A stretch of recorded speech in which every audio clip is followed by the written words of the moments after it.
Welcome to the Simplify 3D Machining with GibbsCAM webinar. We're going to get started. I'm Tony Ledbetter and I will be your presenter for today. GibbsCAM Advanced 3D Machining provides extremely efficient gouge-free toolpaths on solid or surface models with an interface that is both easy to learn and use.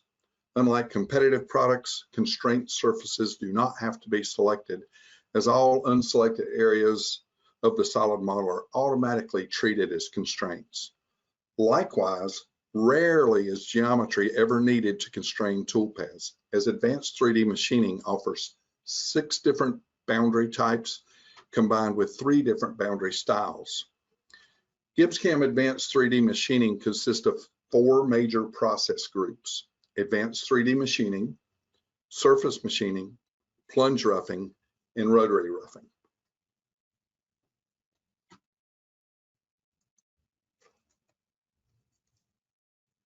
The first thing I want to show you is how to actually create a 3D machining toolpath in GibbsCAM from scratch. So what I am going to do is go to one of our tool libraries. We have the GAR, the Harvey, and Helical tool libraries are all included with GibbsCAM. I'm going to go to the Helical library. Now, I've already entered in some of the parameters for the types of tools I would like to be working with. And this one with 2 inches of flute length looks good to me. So I'm just going to click on the ID number, and you'll notice that it opens up a web page at Helical telling me everything I need to know about that tool. I can also go there and get the speeds and feeds recommended. And once I'm done, just go right back to GibbsCAM. And to enter this tool into GibbsCAM, you simply hit the import button. By the way, you can import as many tools out of that list at one time as you would like. Once I'm done with that, I'll close the tool library. And to do machining for 3D parts is just like any other machining process in Gibbs. You simply drag a tool to an open process area. It opens up only the applicable processes. In this case, I'm going to select Advanced 3D, and we're going to do pocketing. Typically, you only need to enter a few values, like your clearance values, and perhaps alt-click on the surface you want to machine down to.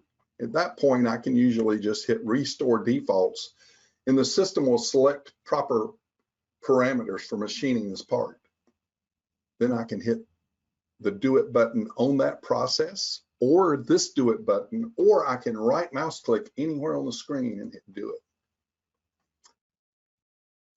As I'm doing that, you'll notice I've got a process window showing me what the progress of this is, and it's already done at 100%. I'm going to switch here to OpSim to show you what this is doing. This is the process we just built.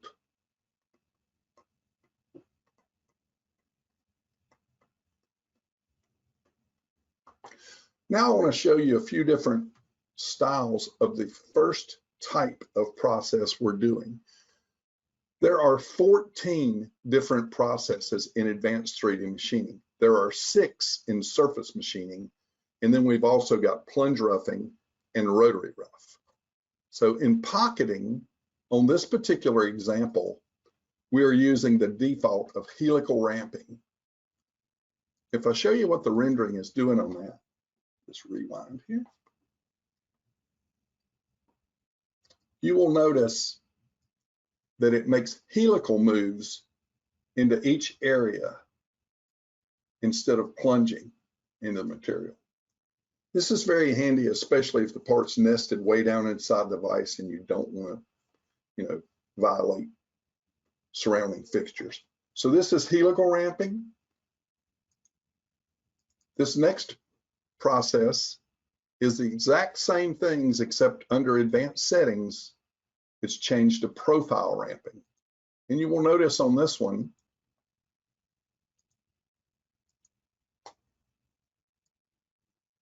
instead of it helixing down, you'll notice that it actually follows the shape of the toolpath as it moves in NZ. Sometimes that's more beneficial to use profile ramping. Okay.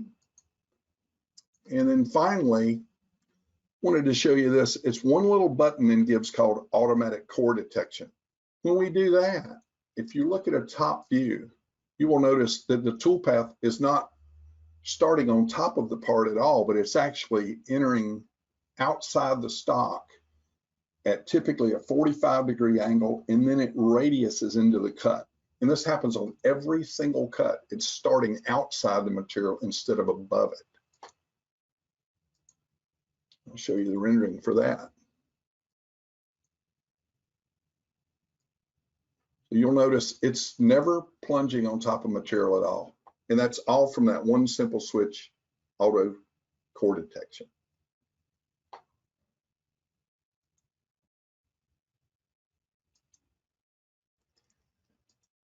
The next example I want to show you is called pocketing with core detection.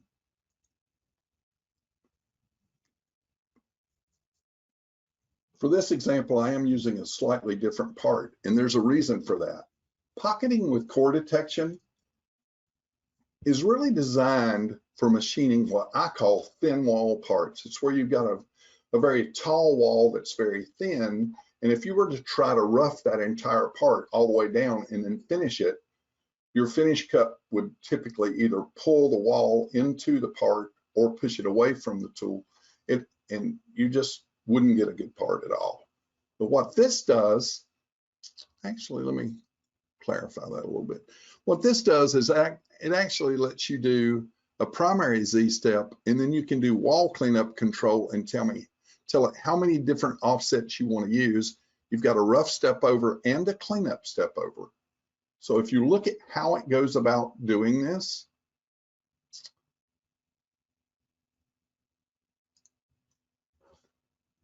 you'll see that it actually cuts a rough cut, and then it cuts, you know what, let me switch to a front view for this.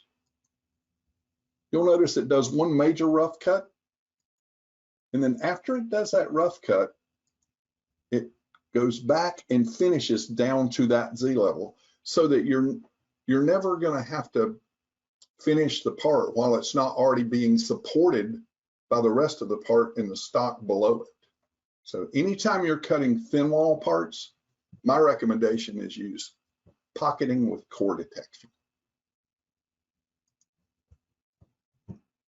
The next example we're going to use is adaptive pocketing.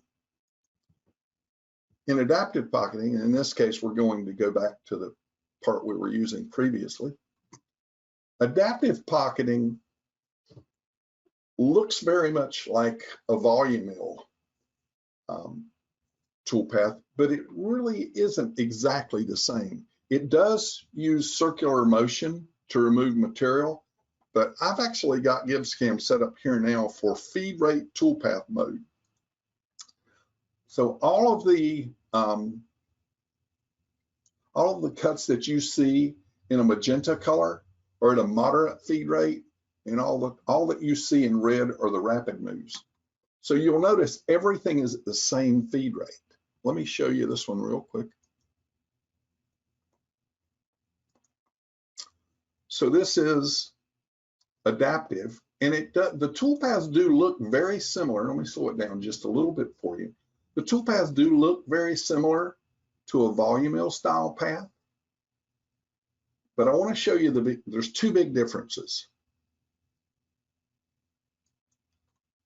One of those,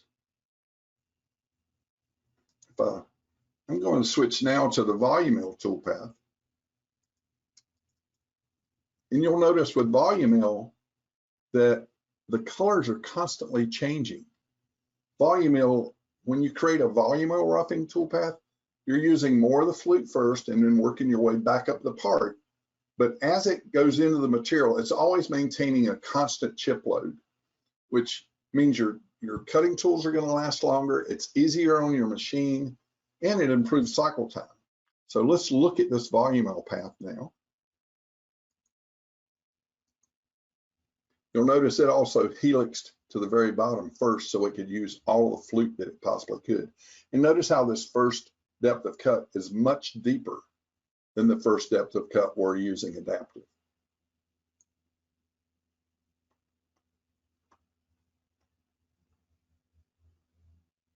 And one of the real keys here is not only are we maintaining with volume area, maintaining a constant chip load, but also if you look at the operation manager and we let it calculate the cut times, you'll notice with adaptive pocketing, it took 4 minutes and 1 second. With the exact same tool and using volume mill at its recommended speeds and feeds, 3 minutes and 12 seconds.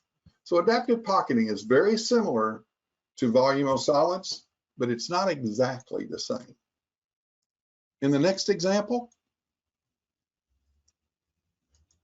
we're going to do lace cut. Lace cut is a type of finishing process that I would dare say is probably the most widely used finishing process. So if we look at this first one, we've got a lace cut, and on our boundary, we've got part bounding box, and the tool is going, the tip of the tool is going onto the boundary with our vertical and horizontal arcs in and out of the part, entry and exit stiles. So this one is lace cut with boundary of on. And I'm going to show you this with tool sim instead of op sim. So you will notice that it's arcing down and then into the part, and between each cut you see these really nice B-spline moves.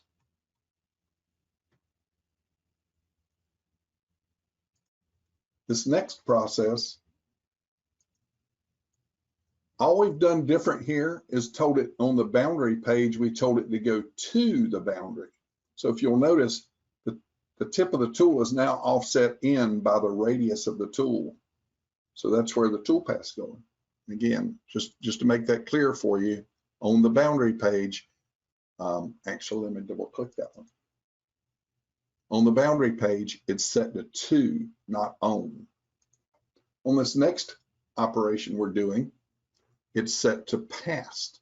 So if we rewind and then play, you'll notice now the tip of the tool is going past the boundary by the radius of the tool. I would mention you can also put an extra offset of a positive or negative value to any of these selections with a value up to and including the tool radius.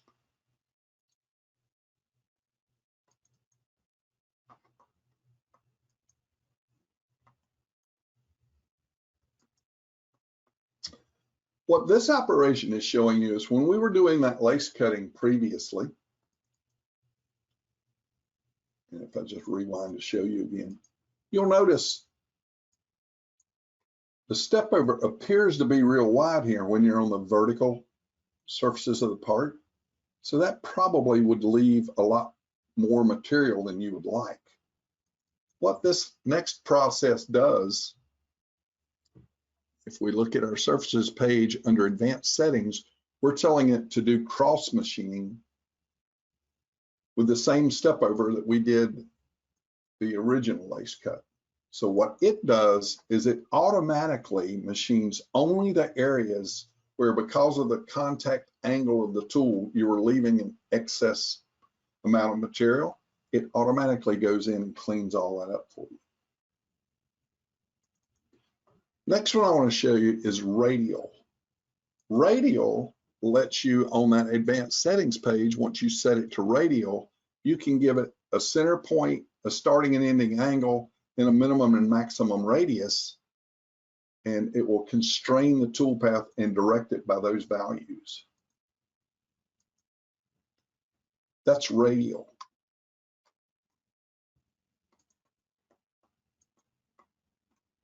Radial works really well on parts that are either completely round, or if you just need to constrain the toolpath to kind of a round area. And then this next one, we're actually going to show you two things here. This is now set to spiral with the same settings that we were using before, but instead of radial, it's set to spiral.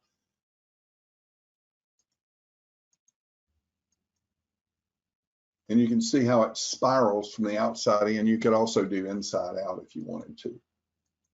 Okay.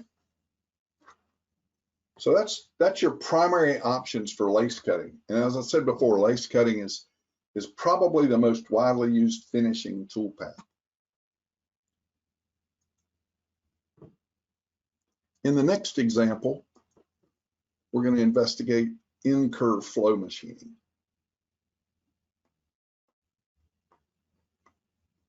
In Incur Flow, what I've done here is extracted 4 different connected profiles that actually intersect at exact points in space, and I'm going to be using that geometry to direct the toolpath. If I double click this first operation,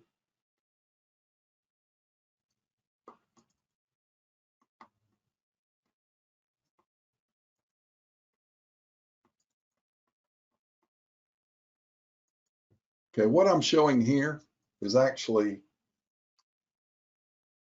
one of the little tricks that I use. Is this is actually a lace cut operation that I'm doing, but what I've done on the boundary page is told it to create for me a contact area. So if we look at just what this toolpath does, it's a lace cut.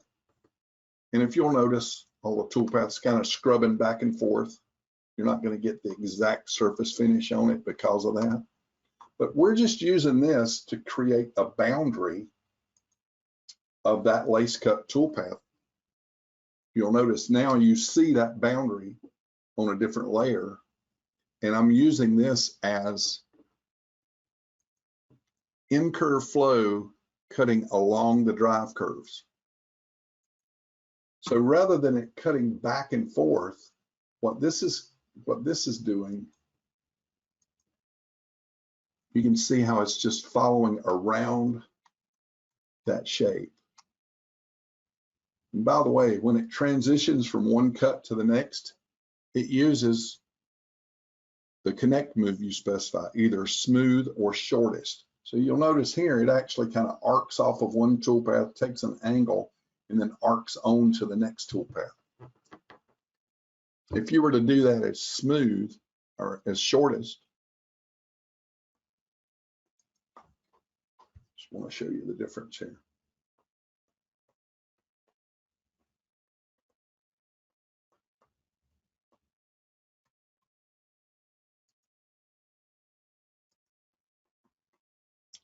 You'll notice in shortest move, it simply connects each cut with a straight line. Generally, that's not really very good on your machine tool because it's making these 90-degree changes in direction all the time. The next thing we're going to look at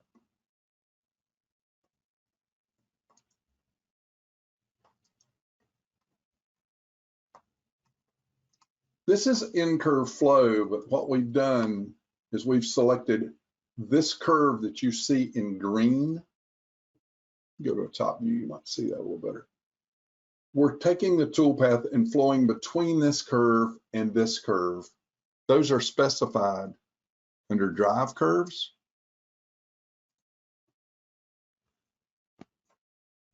Sometimes that doesn't give you exactly the control you want because you'll notice it's just connecting the end of those curves with basically a straight line. So in the next example, what we've done is further selected these curves as trim curves. So now the toolpath flows not only back and forth between these, but along those trim curves as well. So let me just show you that one.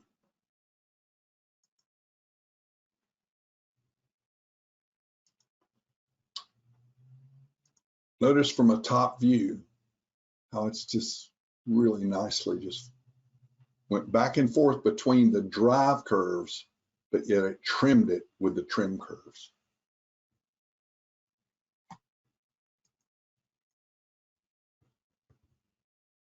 Next example is curve projection.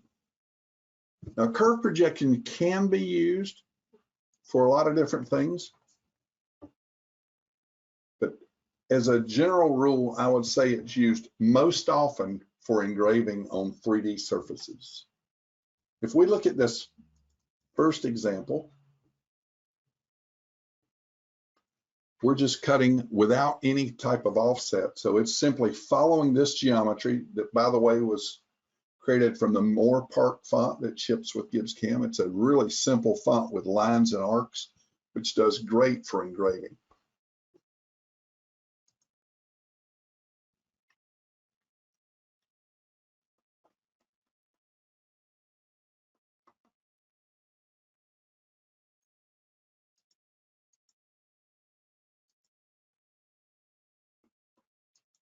So this is the single.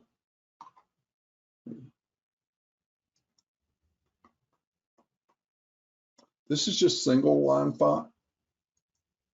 So, but if I switch to the next one, you'll notice I'm telling it to offset 5 times with a step over of 0.002, which is going to take that single line font, but actually offset it for me to create thicker letters. And something else I'd like to point out on this particular file, if we look at a front view, you'll notice that my rapid moves are not going all the way up above the part. That's because on my entry exit page, I've turned on minimum vertical. That's a good way to keep the tool down close to the part without actually violating it. The system will automatically figure out what it needs to do to clear the part.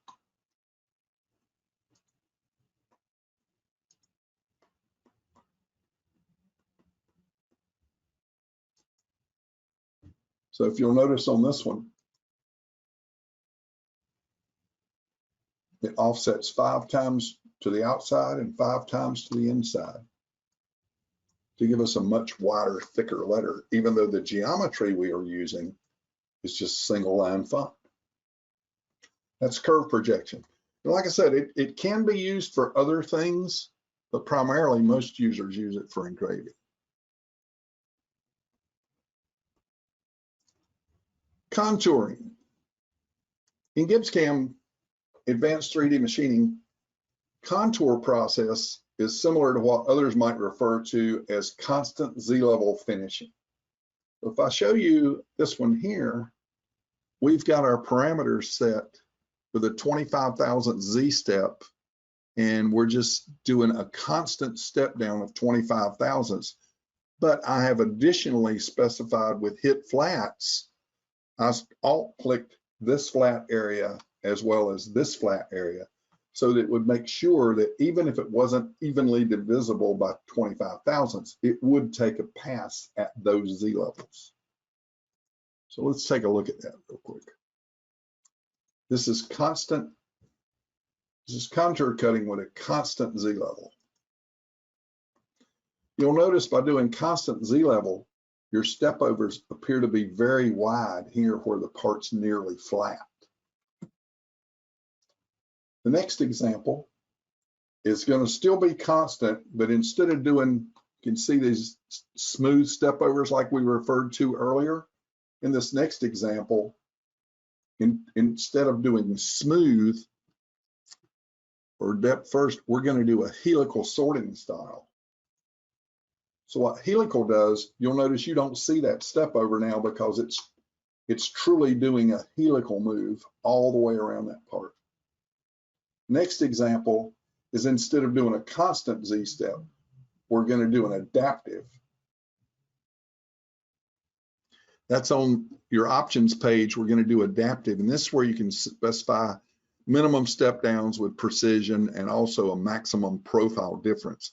I usually tell customers to set that the same as your Z step here, and you'll get pretty smooth toolpaths by doing that. So let's just rewind and play this one. And you'll notice now, by doing an adaptive Z level, it's cleaning these areas up much better. This next one I'm going to show you is exactly the same thing. And just instead of doing this smooth step down, we're going to do helical.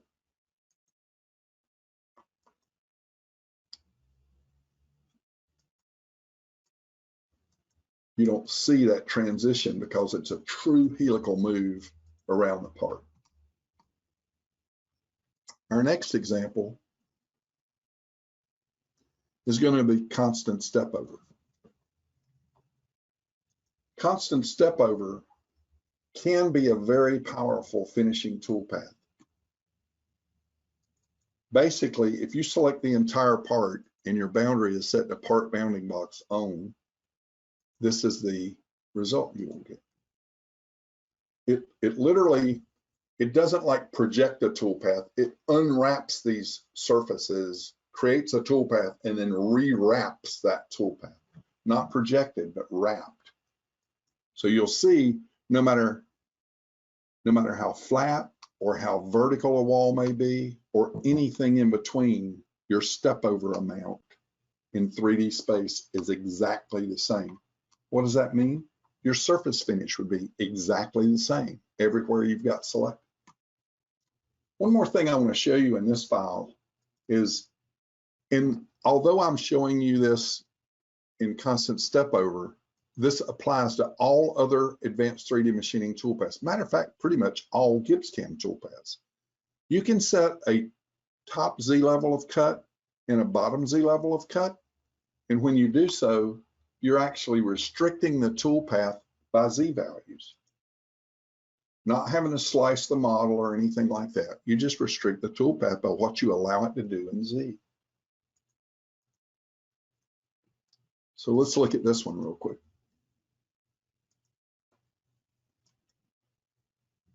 Notice it starts at the Z level I specified and it finishes at the Z level I specified. I didn't have to use any containment geometry or slice the solid into different Z levels. Just as in all other processes in Gibbs, you're just setting the top and bottom limits, Z limits. Next, we're going to look at flats cut. And while this is an advanced 3D machining toolpath, I've seen a lot of customers actually use this even on production parts when there's a lot of different Z values in the part. What flats cut does is if you pick the solid, it looks at the top number and the bottom number, and it creates toolpaths on any surfaces that are parallel to your coordinate system. It creates finishing toolpaths that are fully gouge protected and all that. So let's just look at, but one thing I'll point out, if you use the exact number of this, it will not do a toolpath on that surface. So let's just look at OpSim for a second. So in that case, it simply created as much flat as it could with that flat tool. But if you wanted to machine this surface as well, I just want to point out to you that you would need to set this Z value slightly below that surface. If we rewind and play this one, by setting that Z just 1,000 or so deeper, it actually cuts that flat as well.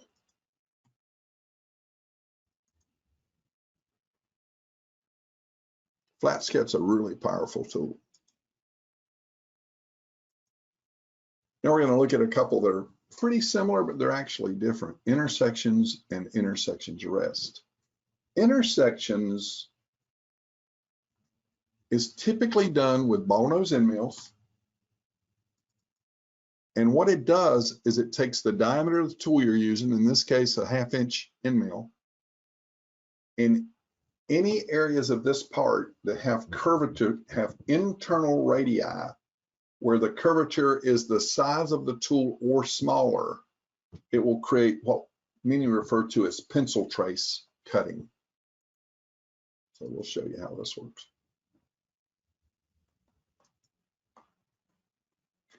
And again, you will notice we're arcing in Z and also in X and Y and making these cuts and doing all these rapid moves between parts.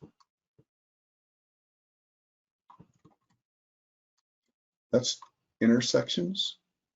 And by the way, that's just a single cut. But on this next one, I've got with offset, much like what we did with the engraving, the projection machining. I'm going to do 5 offsets, 2.5 thousandths apart. So if you rewind and show what this one does, you'll notice it does 5 offsets out and 5 offsets up from the original. And all those toolpaths are connected together in a very efficient toolpath. Next is intersections rest. While it may first appear to be very similar to intersections, it's really a lot more powerful. We use this in our machine shop quite often. Intersections rest actually looks at areas, in this case, a reference angle of 80 degrees. Anything between 80 and 90 degrees, it's actually going to do a helical down type toolpath. And in the other areas, it's simply just going to follow along. So let's look at what it does. And basically here, all you're telling it is the diameter of the previous tool, and it automatically figures out what areas it needs to machine. I dare say intersections rest is probably one of the most popular methods of cleaning out material that previous ball nose end mills couldn't get into. And you can see very clearly there that helical down motion I'm talking about. So if you, in intersections, it would just be running that tool up and down that wall. Quite often, that's when you'll break tools, especially with tiny end mills like 10 thousandths diameter end mills like we use. You don't want to be running the tool up and down in Z. That helical motion is much better.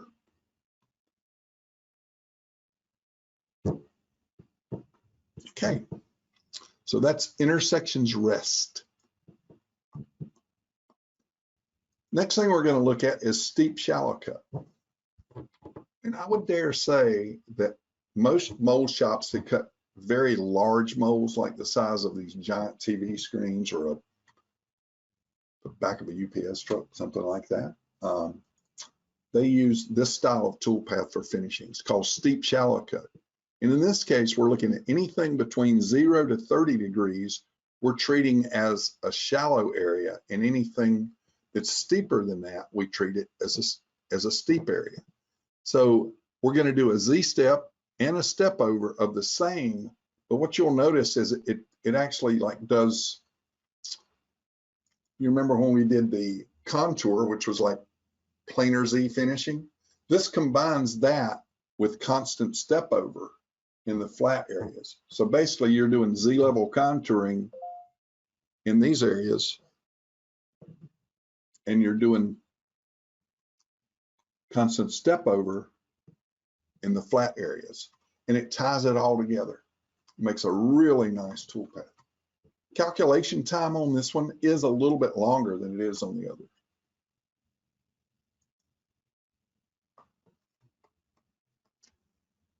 Now we're going to talk about a couple of tools that I've found to be very helpful. One is Toolpath Splitter. Toolpath Splitter can be used for a number of things.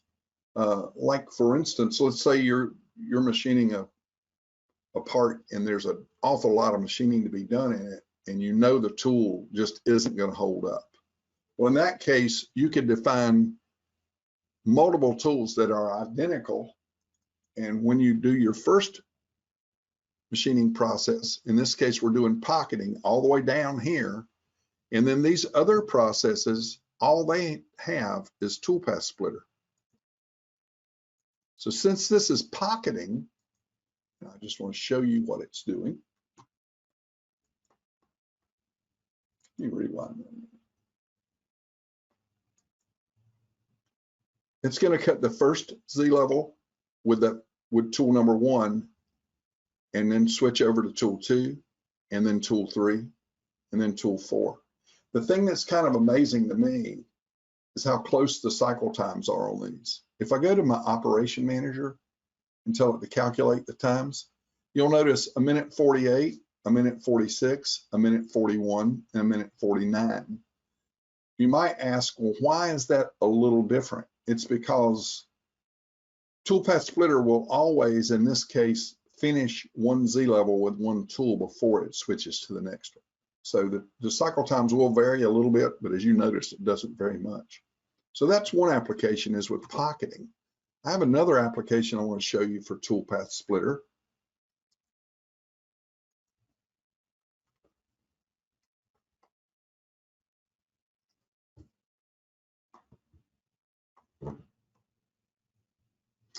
This is when we're using lace cut. And again, the first process is a lace cut, but the next ones are all just set to Toolpath Splitter. That's the only thing it'll let you set. Once you set it to Toolpath Splitter, it just says, I'm splitting the toolpath for you. And again, if you look at how this cuts,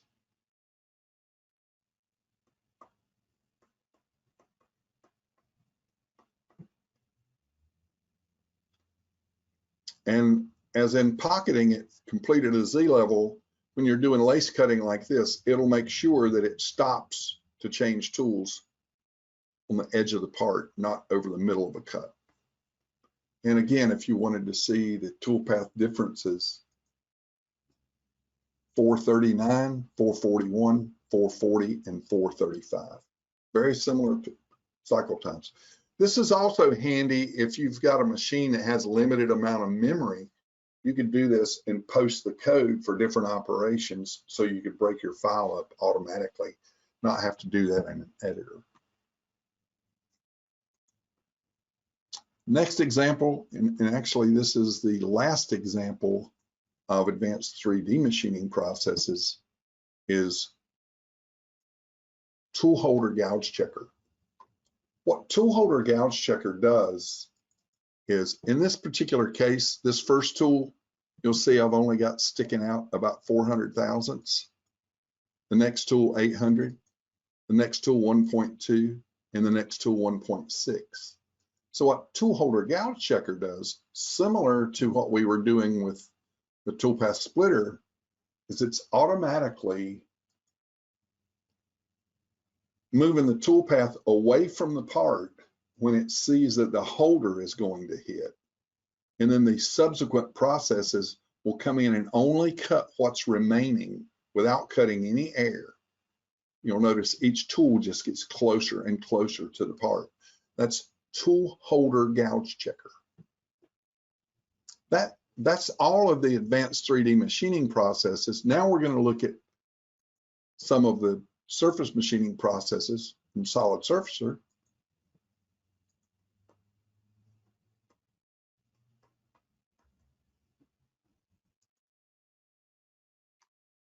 First, I want to look at, on our options page, this is constant Z rough, also cutting the surfaces.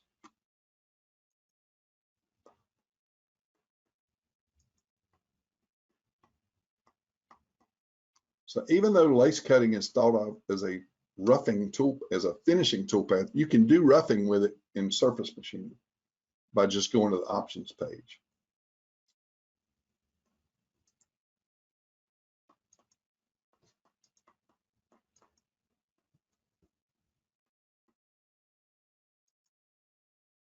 The next one is also a style of roughing on the options page, but it's Z surfaces offset rough with constant Z shift. This will be more easily understood if we look at a front view. You can see how it's constantly shifting the Z up. So if we look at how that actually looks on rendering,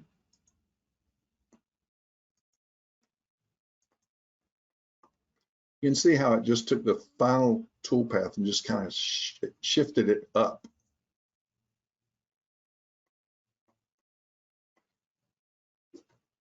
And then the third one we're going to look at, again on the options page, is Z surfaces offset rough, but with a constant number of passes.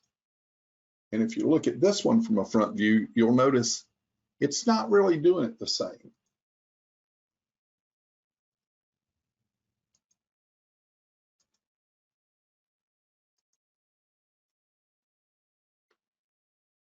Instead of shifting up constantly in Z, it's almost like it shifts it outward in X and Y. So those first three are just different ways you can use lace cutting in the SolidSurfacer toolpaths to create roughing cuts.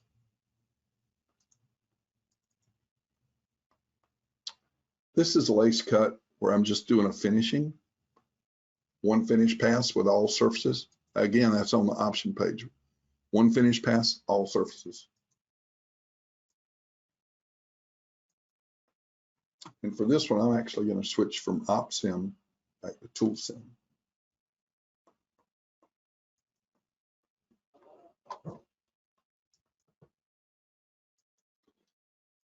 You might notice that I switch between ToolSim and OpSim quite a bit. I also switch between those two and MachineSim quite a bit, depending on what it is I really want to see. Okay. This next one, if you remember what we were doing in Advanced 3D when we were doing the cross machining, well, this is in SolidSurfacer or surface machining. This is normal vector constraint ridge cleanup. It does the same thing that you saw in Advanced 3D. One thing I would point out as a difference is you've got a lot more rapid moves here. In Advanced 3D, it connected all the toolpaths together. It'd take a little bit longer to run this one because of the rapid moves, but at the end of the day, the resultant part would be the same. This is surface flow cut. And I want you to notice in surface flow cut that if you select a lot of surfaces that can't be done by one single selection of tangency, for instance, if I say right mouse click, select fillets,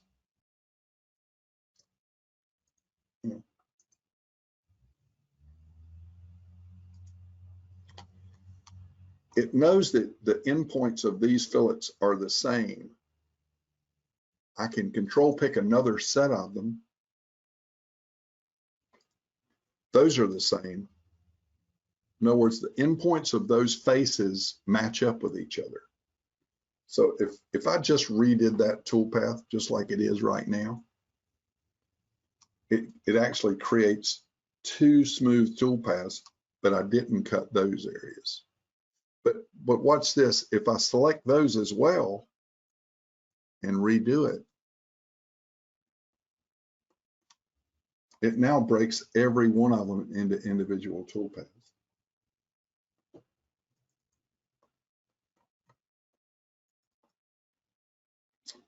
Another way of doing it would be to do two-curve flow. If you remember Incur Flow, well, two-curve flow works very much like that. I don't have the helical down option that I do in Advanced 3D, but I can still cut that part. One thing you can do here that Advanced 3D will not let you do is you can pick a point in a curve and the solid, and it will generate a toolpath between that point and that curve.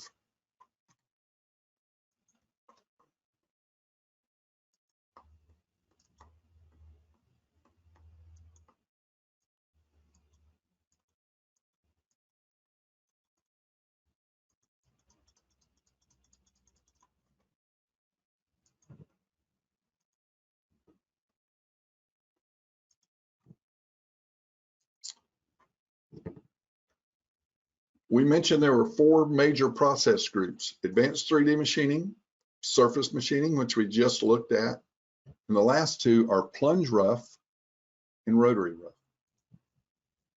In Plunge Rough, and I have people ask me all the time, well, when would you use plunge roughing?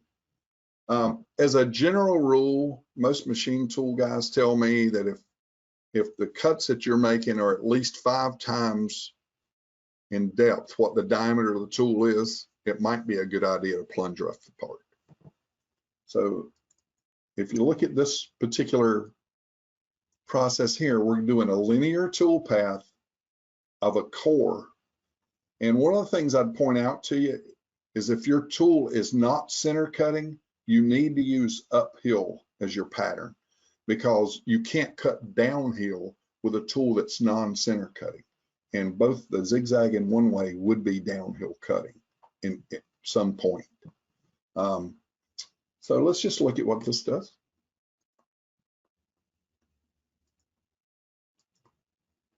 Actually, I'm gonna slow this down just a little bit. This is linear.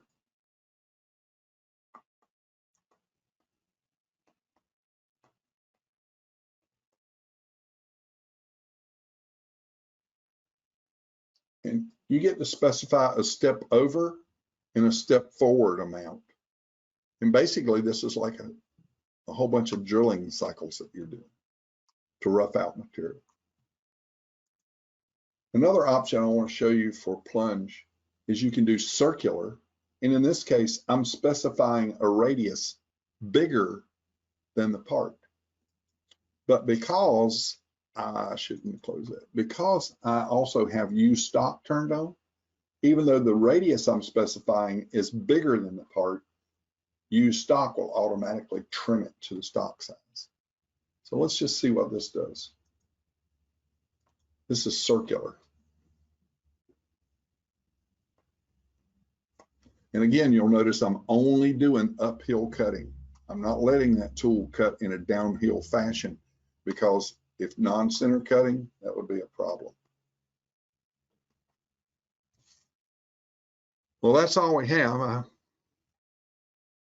As you can see, GibbsCAM has many different options to create efficient gouge-free toolpaths. I haven't even shown you all of them, but it's an extremely powerful package. Go back to this first file here.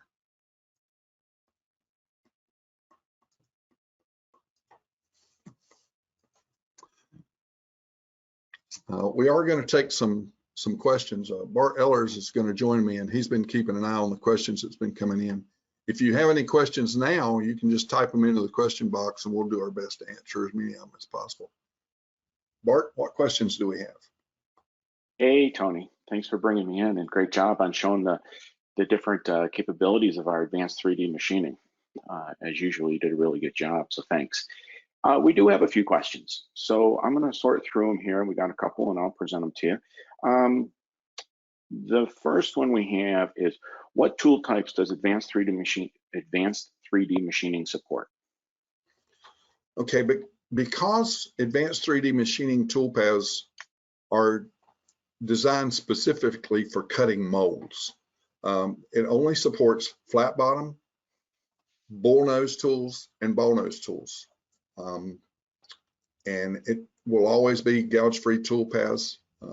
So those are the only three tool types that it supports: flat, bull, and ball. If you need additional support, like being able to undercut things or use other type of tools other than those three tool types, we recommend moving up to the 5-axis module. Okay. Next one. We promote that advanced 3D machining is gouge-free, but are there instances where it will violate the part, or can we force it to violate a part, and when might we want to do that? There's actually two cases that I can think of that advanced 3D machining would violate the part. One is if you have the surface tolerance too loose. Let me see if I can open this up to show this. On this cutting tolerance, if you have too low of a value on your cutting tolerance, it may violate the surface. For instance, if you set that cutting tolerance to 10 thousandths and you were cutting a really tiny little part, it was only maybe an inch across, chances are it's going to violate that solid because of that cutting tolerance. The only other time that I think that it would violate a solid is if you do a negative surface stock amount. But there are times when you might want to do that. For instance, if you were machining an electrode and that electrode was going to be used on an orbiting EDM machine, quite often you would want to use negative surface stock and cut the part smaller, or the electrode smaller, so that you can do that orbiting motion. Okay. Well, I think another time that you might want to do it too, and you showed a very good example of this, is engraving, right? Oh, yeah. If you want to go ahead and force the tool to cut into the part, engraving would be a very typical application for that. So yes. What I like about GibbsCAM is we're going to keep you from violating the part, unless you specifically want to. And then we give you the control to do that. Yep. So next one. Here's a good one. Can you briefly explain the differences between SolidSurfacer and Advanced 3D? Yes, the SolidSurfacer toolpaths are used by most of my customers when they're only cutting one or a small number of surfaces and they want to quickly get a really good toolpath that'll cut that surface in the part for them. It's just much quicker to do it with the SolidSurfacer surface machining toolpaths than it is with Advanced 3D. That's generally, and the other thing is using the surface flow cut in surface machining allows you to cut, as we saw in the example, if you have fillets that lie end to end and you want to cut those in a continual motion without having to use curve geometry or something like that, you can do it with surface flow cut, and there's no process you can do that with in the Advanced 3D machining without using geometry. Well, to just expand on yours a little bit of background for people that aren't aware. So GibbsCAM has two 3D machining toolpath engines. The first one was called SolidSurfacer. And as Tony said, that was intended for very quick, very easy, very simple to use 3D toolpath. And it remains that way today. It's very simple to use and it generates good toolpath. Then we came out with the Advanced 3D machining toolpath that, as Tony has illustrated here, gives you far greater control, more options, and you can do far more complex cutting strategies with that advanced engine. So both engines, both 3D toolpath engines, remain in the software. And just to clarify, they aren't separate options. So when you buy our 3D machining, you get both the toolpath engines, SolidSurfacer and Advanced 3D machining. But if you just have a really simple surface you want to cut real quickly, SolidSurfacer toolpath, real quick, real easy, may cut it just fine for you.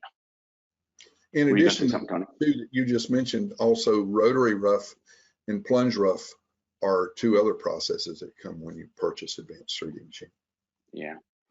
Well, I always like to use the tagline for GibbsCAM, simply powerful. So SolidSurfacer, the original toolpath engine, is very simple to use, but then the new Advanced 3D machining toolpath is far more powerful. Absolutely. Yeah. Let's see. Next question. How about this one? If you have GibbsCAM 2.5D solids milling, can you program any 3D surfaces with just the 2.5D solids? You can't create actual 3D toolpaths that move up and down in Z unless you've got the SolidSurfacer Advanced 3D machining option. So if you need to do that, you should contact your reseller and see what he could do about getting you upgraded to Advanced 3D, because 2.5D solids cannot cut true 3D toolpaths. Right, it can't generate X, Y, and Z toolpath all at the same time. Nope.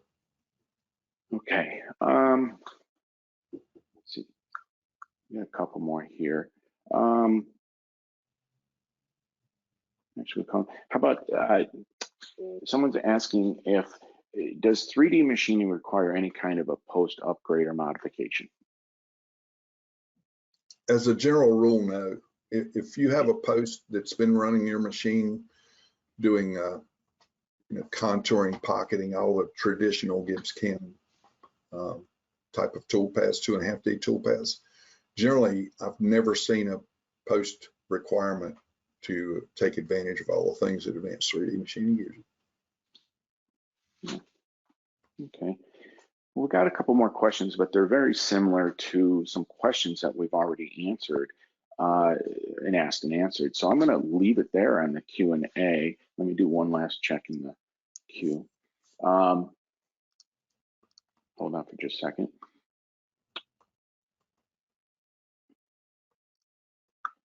Is there a method for controller limiting blocks per second in the output code?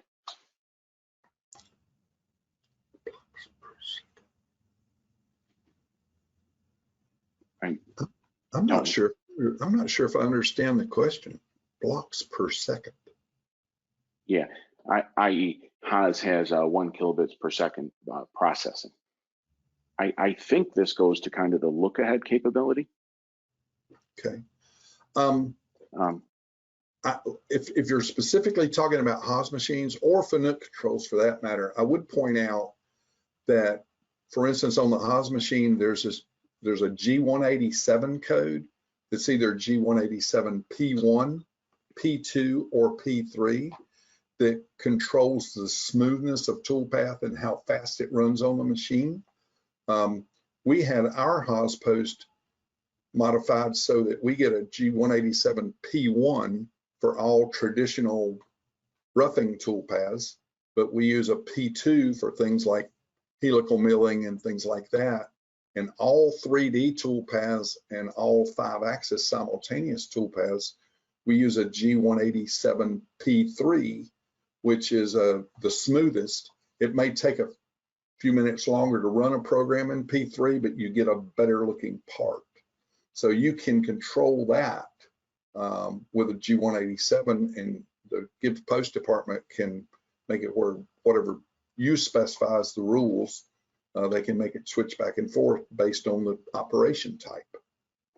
We've done that, and it works really, really well. All right. Fanuc has similar things. I don't remember the code right off the top of my head, but Fanuc controls are able to do the same thing. And again, you can have your post modified to do that. All right. Hey, we'll take this one. One last question, because it's actually kind of, there's 2 questions that are similar. And this last question is there any future 5-axis surfacing seminars available? And I'll take that one, Tony. We just did a 5-axis webinar back towards the end of last year. And that webinar was recorded. In order to see it, just simply visit your reseller's YouTube channel, and you should be able to see a recording of not only the 5-axis webinar that we did, which was very good, but all the other webinars that we've done as well. And that answers the follow-on question, which was, where can I find this webinar in the future? Again, it's being recorded. It'll take a couple days, but it'll be posted. Recording of this webinar will be posted to your reseller's YouTube channel. If you don't know how to get to their YouTube channel, reach out to your reseller and they'll gladly show you the way. So for any of the other questions that we didn't get to, we will, the reseller will reach out to you directly and address that question that you have. But I'm gonna go ahead, we're encroaching an hour, so I'm gonna go ahead and wrap this up now and just say thanks for everybody attending. Thanks, Tony, for doing a great job. And we look forward to seeing everybody at our next webinar.